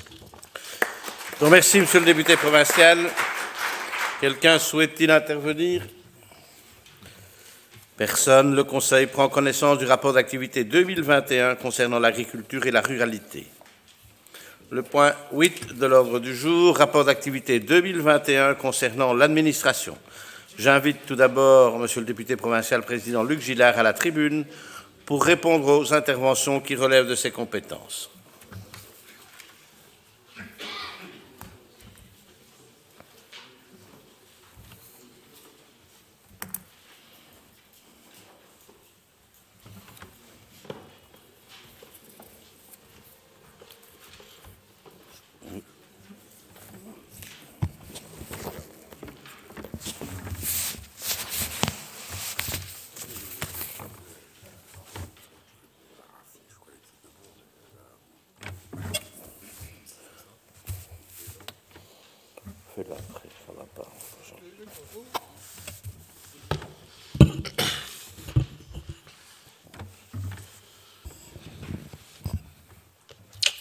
Bien. Essayez de faire les choses dans l'ordre cette fois-ci. Réponse à la question de M. Serge Ernst sur le télétravail. Monsieur le conseiller provincial, votre nouvelle question relative au télétravail a évidemment retenu toute mon attention. Comme déjà exprimé à cette tribune, je vous rappelle que le démarrage de l'expérience pilote de télétravail, tel qu'initialement programmé au cours de l'année 2020, a été interrompu suite à la crise sanitaire, dès lors qu'il s'est imposé à l'ensemble des services provinciaux. Je vous avais également indiqué à l'occasion d'un précédent conseil provincial qu'une mise en place du télétravail structurel était planifiée dans le courant de l'année 2022. Nous y sommes presque. Suite à l'amélioration globale de la situation sanitaire et à la fin du télétravail imposé, le projet peut donc désormais effectivement démarrer. Compte tenu des formalités administratives et techniques à concrétiser au préalable, la mise en place du télétravail structurel est prévue à partir du lundi 2 mai 2022 pour une première période de 6 mois, période à l'issue de laquelle une évaluation rigoureuse du dispositif sera opérée. Celle-ci sera accompagnée d'une analyse précise des éventuelles adaptations à apporter en vue de poursuivre, d'élargir, voire de déployer le télétravail auprès de l'ensemble des services et établissements provinciaux.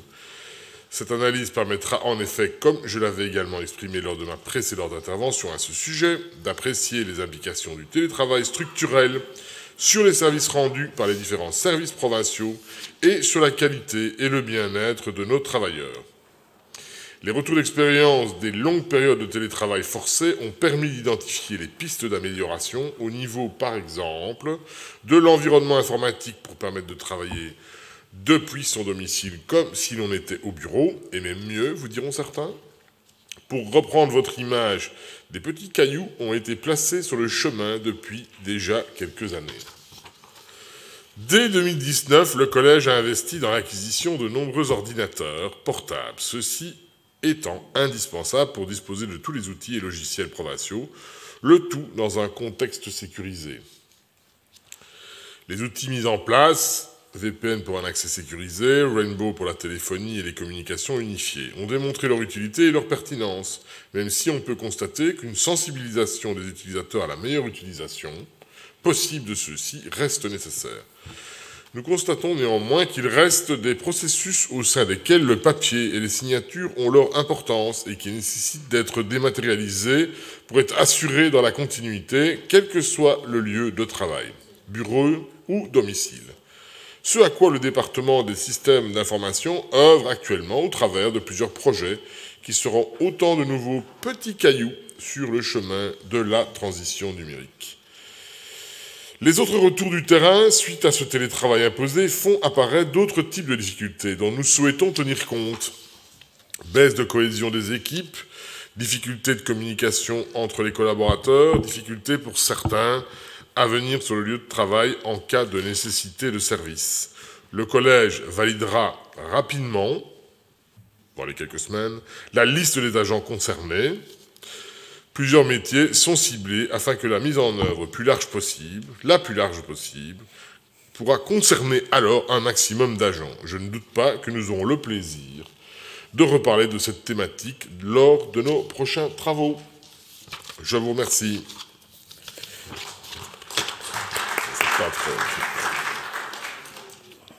Et donc, la deuxième question était une question de Madame Marie-Christine Chine sur l'absentéisme.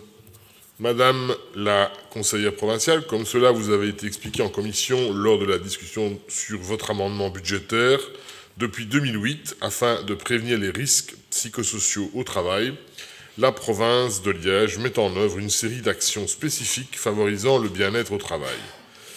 La mise en place d'une politique de lutte contre l'absentéisme, pilotée par Mensura, constitue la base de la prévention. Combinée à des actions ciblées, elle permet d'évoluer vers un management positif et durable pour prévenir l'absentéisme et en limiter la durée. Un environnement optimal stimulera la motivation et la loyauté des agents tout en favorisant l'efficience. Vous le savez peut-être, il existe 3 types d'absentéisme. L'absentéisme blanc, la personne n'a quasiment pas d'énergie ou pas d'énergie du tout, elle se sent malade avec des symptômes et des problèmes de santé réels. Elle est donc incapable de travailler malgré sa motivation. Elle est donc absente. Ça représente 20 à 25% des annonces de maladie. L'absentéisme gris, la personne a de l'énergie allant d'un niveau bas à un niveau moyen. Elle présente des symptômes réels de maladie. Sa motivation pour aller travailler est cependant variable. Elle se porte malade, mais est-elle vraiment incapable de travailler ? Avec un accompagnement renforcé et aussi une plus grande motivation, elle aurait peut-être pu continuer à travailler. Et ça représente entre 70 et 75% des annonces de maladie. Et ensuite, vous avez l'absentéisme noir. La personne a de l'énergie et est pleine de ressources. Il n'y a ni symptômes ni problème de santé. Cependant, sa motivation pour se rendre au travail est absente ou faible. Elle s'absente donc régulièrement. 5 à 10% des annonces de maladie. Les mesures préventives se situent en amont du processus. Elles se focalisent sur les conditions d'exercice du travail afin de diminuer l'absentéisme gris et de faire en sorte que les agents aient envie de venir travailler. Améliorer l'information, la communication et la relation entre le responsable et chaque collaborateur est une mesure préventive de lutte contre l'absentéisme. Le projet proposé par Mensura prévoit d'ailleurs, entre autres choses, que tous les managers soient formés à la communication positive autour de l'absentéisme et aux différents types d'entretiens à mener avec les agents pour faciliter leur intégration lors de leur retour au travail.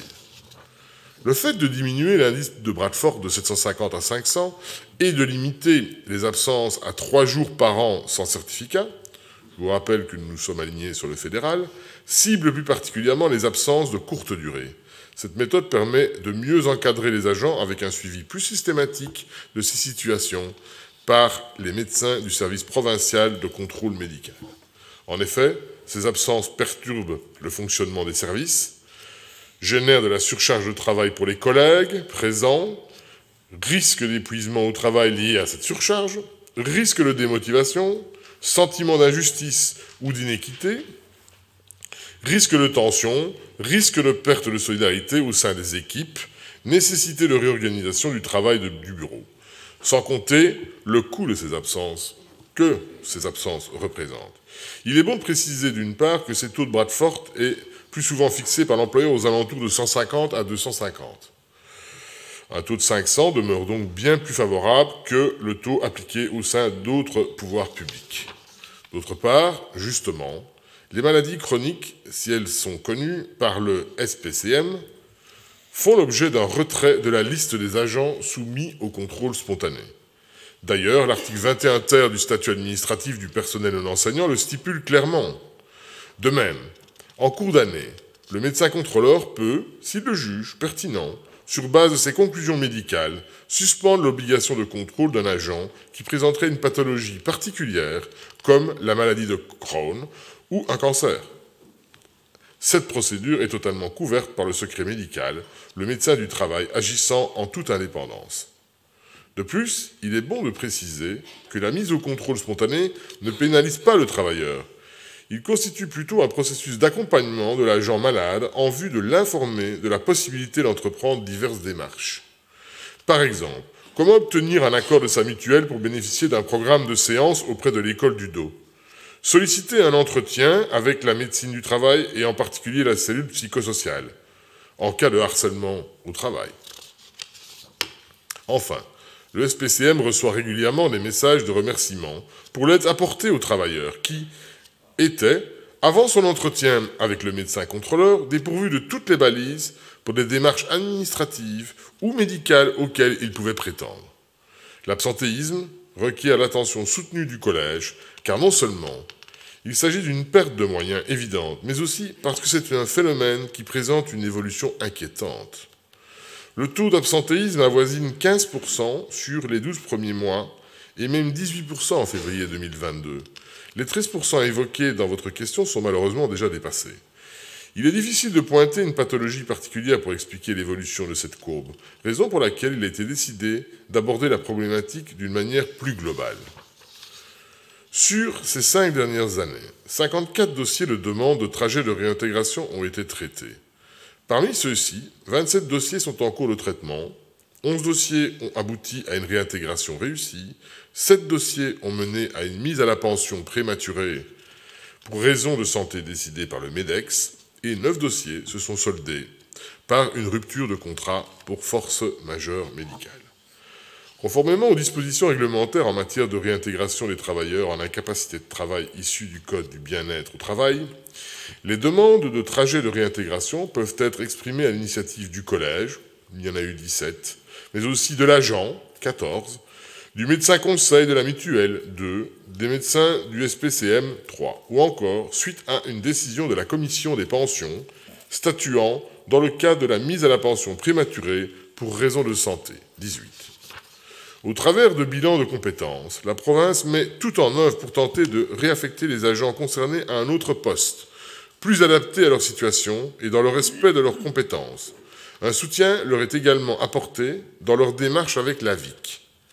À noter que depuis le mois de janvier, le nombre de trajets réussis a presque doublé. On est passé de 6 à 11, alors que les ruptures de contrat n'ont pratiquement pas évolué. Légèrement même diminué, elles sont passées de 9 à 8. Les trajets qui se sont soldés par une rupture de contrat pour force majeure médicale concernaient des agents qui, au terme du processus de réintégration, ont été déclarés inaptes définitivement à toute fonction chez l'employeur par mensura. Enfin, précisons qu'à la demande de notre conseiller en prévention médecin du travail, un seul trajet de réintégration peut être introduit par semaine par l'employeur. En effet, ceci nécessite une gestion et un suivi quotidien par l'ensemble des intervenants. De plus, des contacts réguliers avec les agents concernés sont nécessaires afin de favoriser leurs chances de réintégration au sein de l'institution provinciale, impliquant un suivi qualitatif qui prime sur le quantitatif. En conclusion, le collège a effectivement mis en place différentes actions dans ce cadre, mais jamais une chasse aux malades. Le suivi des absences pour maladie s'est toujours fait avec la plus grande bienveillance, et c'est pour éviter l'arbitraire et la subjectivité que, dès 2009, la méthode utilisant l'indice de Bradford a été décidée. Cet indice n'est absolument pas utilisé pour une quelconque intervention par la ligne hiérarchique en RH, comme cela a pu être le cas dans certaines entreprises, ce qui avait fait réagir les syndicats de la STIB, par exemple. C'est donc dans un esprit positif que le Collège provincial et son service du personnel poursuivent les actions importantes concernant le bien-être au travail et plus particulièrement la lutte contre l'absentéisme, s'entourant des conseils avisés de spécialistes tels que Mensura, ceci non seulement dans l'intérêt de l'institution, mais aussi et surtout de l'agent et du service rendu aux citoyens. Je vous remercie. Merci, monsieur le député président. J'invite à présent M. Claude Klinkenberg, député provincial, à la tribune pour répondre aux interventions qui relèvent de ses compétences.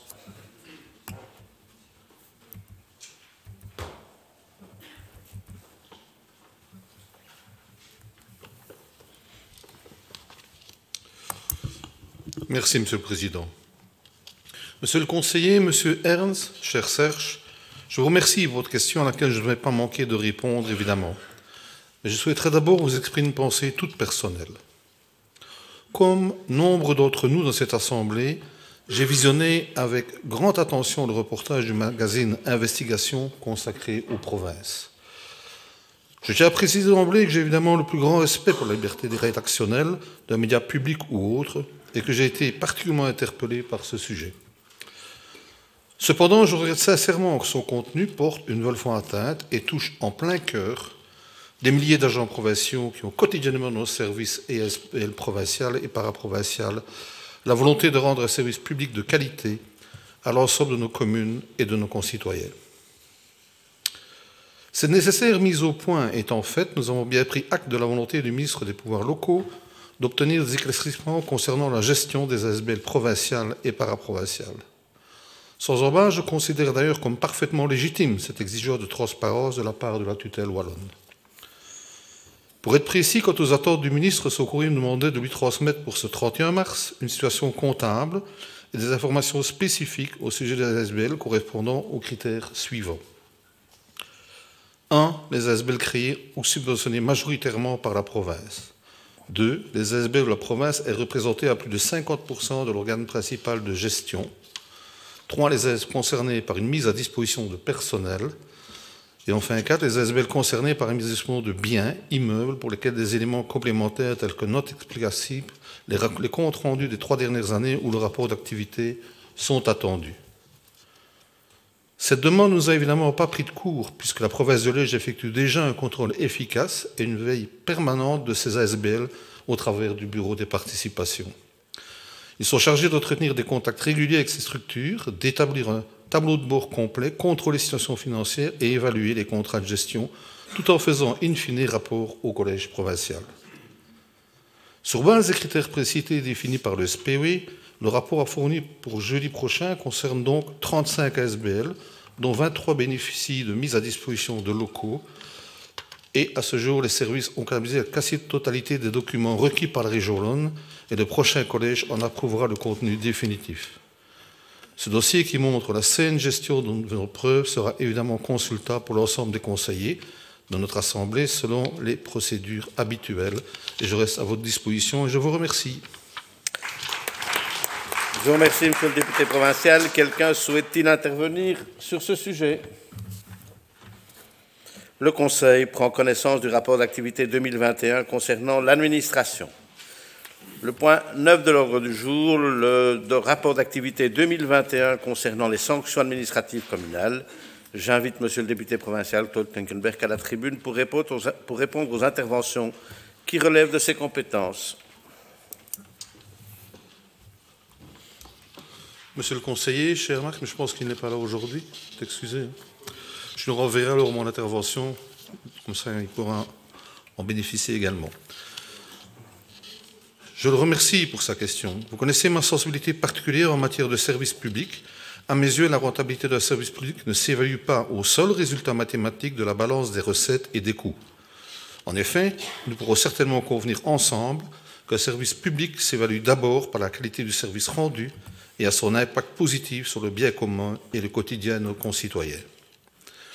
Dans le cas d'espèce, je vous confirme que le service de sanctions communales peut être jugé comme parfaitement rentable. Pour s'en convaincre, remontons quelques instants aux origines de ce service.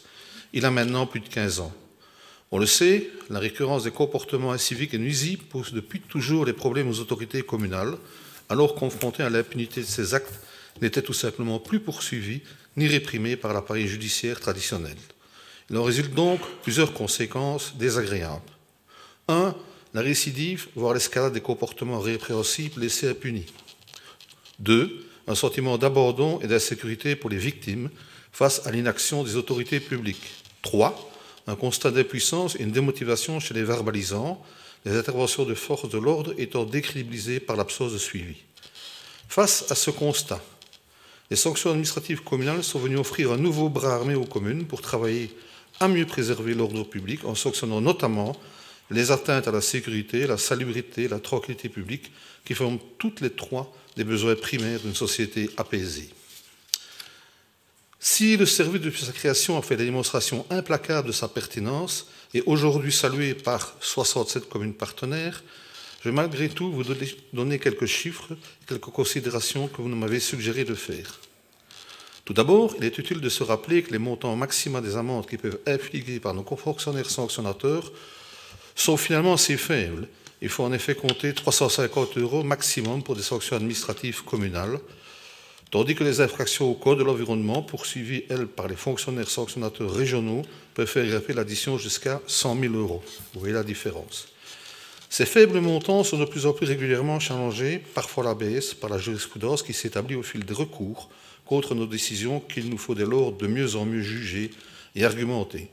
Pour autant, le nombre de recours, je l'avoue, reste très faible. Nous avons été confrontés à une centaine de recours sur plus de 40 000 dossiers en 15 ans de fonctionnement. Maintenant, en matière de recettes, le service provincial se rétribue à concurrence de 12,50 € par dossier initié, auquel il faut ajouter 30% de l'amende administrative effectivement perçue par la commune, ce qui représentait en 2020 une recette notable de 96 000 €, qui devait être encore plus élevée en 2021.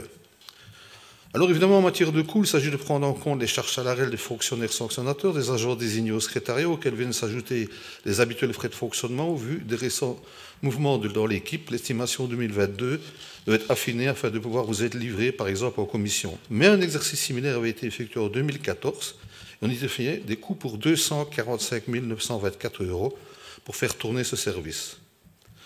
Vous l'aurez évidemment compris, le service des SAC n'atteint pas l'équilibre des recettes et dépenses, mais il est clair qu'il remplit parfaitement son rôle aux côtés des communes pour améliorer la qualité et la sécurité de l'espace public. À l'instar, par exemple, du secteur des services de secours, des forces de l'ordre, du social ou encore de la santé, il fait la démonstration que les services publics ont un coût. Les services qu'ils rendent à nos concitoyens n'ont vraiment pas de prix. Merci. Merci, monsieur le député provincial. Quelqu'un souhaite-t-il intervenir? Pas d'intervention? Afin d'être le plus complet possible, on me signale qu'il y avait en fait dans le rapport des relations avec les territoires, les villes et les communes une question très similaire à celle de M. Rassa. Elle émanait de Mme Monville concernant la dissolution de Liège Europe Métropole. Je vais donc demander au député président de revenir à la tribune pour apporter les précisions à la demande de Mme Monville.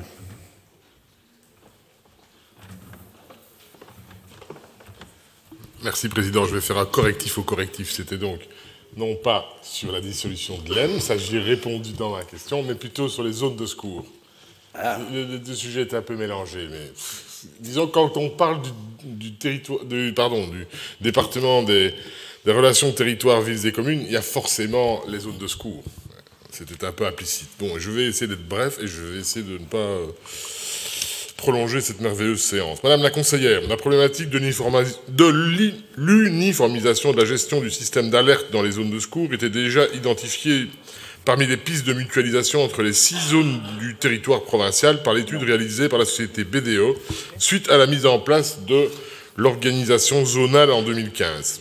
Vous vous souviendrez que la province a, en 2016, marqué un accord de principe sur la création d'un dispatching provincial localisé sur le site de la police fédérale à Votem.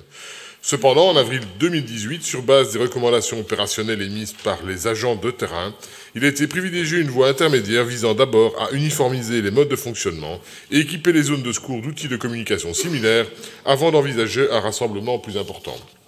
Le Collège a donc pris le parti d'avancer par étapes en accordant une priorité à l'harmonisation générale des modes de fonctionnement zonaux.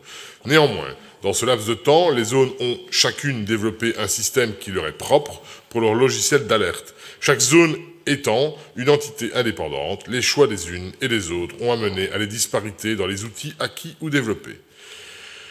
Dans le cadre de la réforme du financement des zones de secours, la province a progressivement intégré les instances zonales de décision et peut dorénavant jouer ce véritable rôle de coordination et de rapprochement que vous évoquez dans votre question.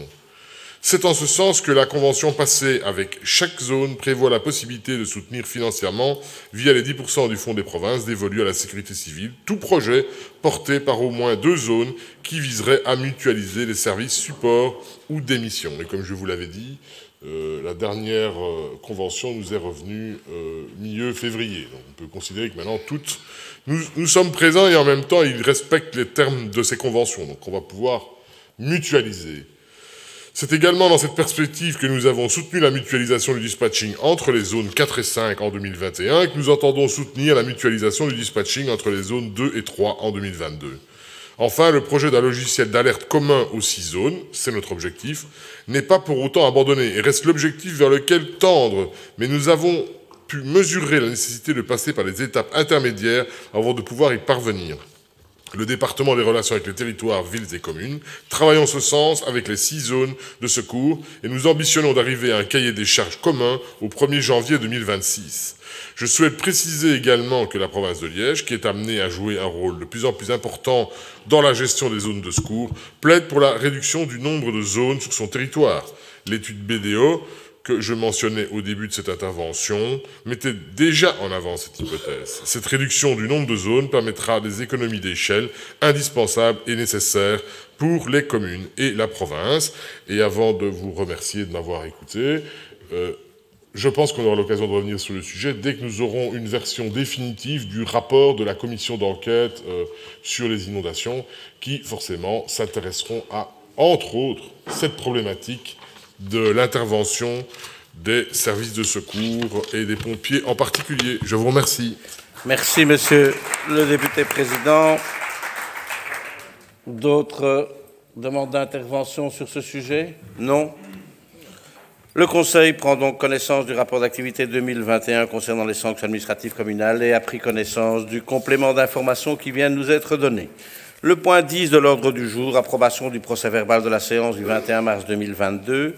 Aucune réclamation n'ayant été déposée en ce qui concerne la rédaction du procès-verbal de notre dernière réunion, je le déclare approuvé et déclare close la séance publique de ce jour. La prochaine séance ordinaire du Conseil provincial aura lieu le jeudi 28 avril 2022 à 16h30. Je vous remercie. Bonne fin de journée.